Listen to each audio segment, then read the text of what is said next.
கொஞ்ச காலத்துக்கு முன்னாடி ஒரு வீடியோ பார்த்தேன். அந்த வீடியோல வந்து ஒரு அம்மா ஒரு மீடியா பர்சன்ட்ட ஷேர் பண்றாங்க. அவங்க பொண்ணு வந்து அவங்களுடைய வே ஆஃப் ட்ரெஸ்ஸிங், அவங்களுடைய சாரி அத வந்து ரொம்ப கிரிட்டிசைஸ் பண்ணி பேசினதுனால, அது நல்லா இல்ல, என் வீட்டுக்கு இப்படி வராத, அந்த மாதிரி அவங்க கிரிட்டிசைஸ் பண்ணி பேசினதுனால, அவங்க அம்மா வந்து பல வருஷங்களா அந்த பொண்ணு வீட்டுக்கு போகவே இல்ல.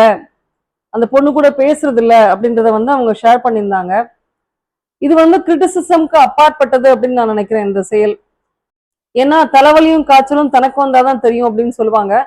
நமக்கு அந்த மாதிரி ஒரு சிச்சுவேஷன் வந்திருந்தா நம்ம என்ன செஞ்சிருப்போம் அப்படின்றத நம்ம முதல்ல நினைச்சு பார்க்கணும். ஏன்னா ஒரு பழமொழி உண்டு, தலைவலியும் காய்ச்சலும் தனக்கு வந்தாதான் தெரியும் அப்படின்னு சொல்லிட்டு. ஒரு அம்மாவை பார்த்து தகாத வார்த்தைகள் பேசினாதான் அவங்க ஹர்ட் ஆவாங்க அப்படின்றது கிடையாது. ஒரு அம்மா எப்படி பேசினா ஹர்ட் ஆவாங்க அப்படின்றது வந்து அவங்களுடைய குழந்தைக்கு கட்டாயம் தெரியும். ஸோ அவங்க எந்த அளவுக்கு ஹர்ட் ஆயிருக்கிறாங்க அப்படின்றத மெஷர் பண்றதுக்கு எந்த பேராமீட்டரும் கிடையாது. ஸோ எந்த ஒரு பர்சனையுமே வந்து நம்ம ஹர்ட் பண்ணிட்டு அவங்க எந்த அளவுக்கு ஹர்ட் ஆயிருக்கிறாங்க அப்படின்றத மெஷர் பண்றதுக்கு வந்து எந்த பேராமீட்டருமே நம்மளுக்கு கிடையாது.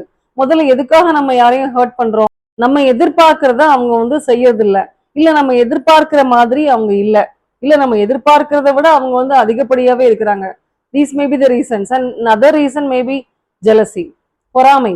ஒரு ஒர்க் பிளேஸ்ல ஏன் ஒருத்தங்க மத்தவங்கள ஹர்ட் பண்ணிட்டே இருக்கிறாங்க, நம்மளோட அவங்க மேல போயிட்டே இருக்கிறாங்க, நமக்கு நமக்கு ஈக்குவலா இல்ல, நமக்கு கீழே இல்ல அப்படின்றப்ப அவங்க வந்து ஹர்ட் பண்றாங்க. ஒரு சைல்டு வந்து பேரண்ட்ஸ் ஏன் ஹர்ட் பண்ணுது, அது எதிர்பார்க்கறது கிடைக்கல பேரண்ட்ஸ்ல இருந்து அப்படின்றப்ப ஹர்ட் பண்ணுது. ஒரு கணவன் எதுக்காக மனைவியை ஹர்ட் பண்றாரு? அவர் வந்து மனைவி அப்படின்ற ஒரு அந்தஸ்து இருந்தாலே போதும் அவருக்கு, அவங்கள வந்து அவர் ஹர்ட் பண்ணிட்டே இருக்கலாம். அப்படிதான் நடக்குது நிறைய இடங்கள்ல. There are exceptions. மனைவிமார்கள் கணவன்மார்களை ஹர்ட் பண்றது, கொடுமைப்படுத்துற இடங்களும் வந்து இருக்கதான் செய்யுது. There are so many lectures, videos and books pertaining to forgiving. எப்படி அடுத்தவங்களை நம்ம வந்து மன்னிக்கணும், நமக்கு பீஸ் ஆஃப் மைண்ட் வேணும் அப்படின்னு சொன்னா நம்ம அடுத்தவங்களை கட்டாயம் மன்னிச்சே தீரணும் அப்படின்னு சொல்லி நிறைய கேள்விப்படுறோம். 100% மன்னிச்சிடலாம். ஆனா ஒருத்தங்க நமக்கு ஏற்படுத்தின ஹர்ட்டை வந்து மறக்கிறது கஷ்டம். ஏன்னா அதனுடைய இம்பாக்ட் வந்து எந்த அளவுக்கு இருக்கு அப்படின்றது அதை அனுபவிக்கிறவங்களுக்கு தான் தெரியும். திருவள்ளுவர் என்ன சொல்லியிருக்கிறாரு அப்படின்றது எல்லாருக்கும் தெரியும். தீயினால் சுட்ட புண் உள்ளாரும் ஆறாதே, நாவினால் சுட்ட வடு. அதனால நம்ம மூஞ்சில ஆசிட ஊத்திட்டாங்கன்னா கூட அந்த காயம் வந்து சில காலங்களுக்கு அப்புறம், வேதனைக்கு அப்புறம் ஆறிடும்.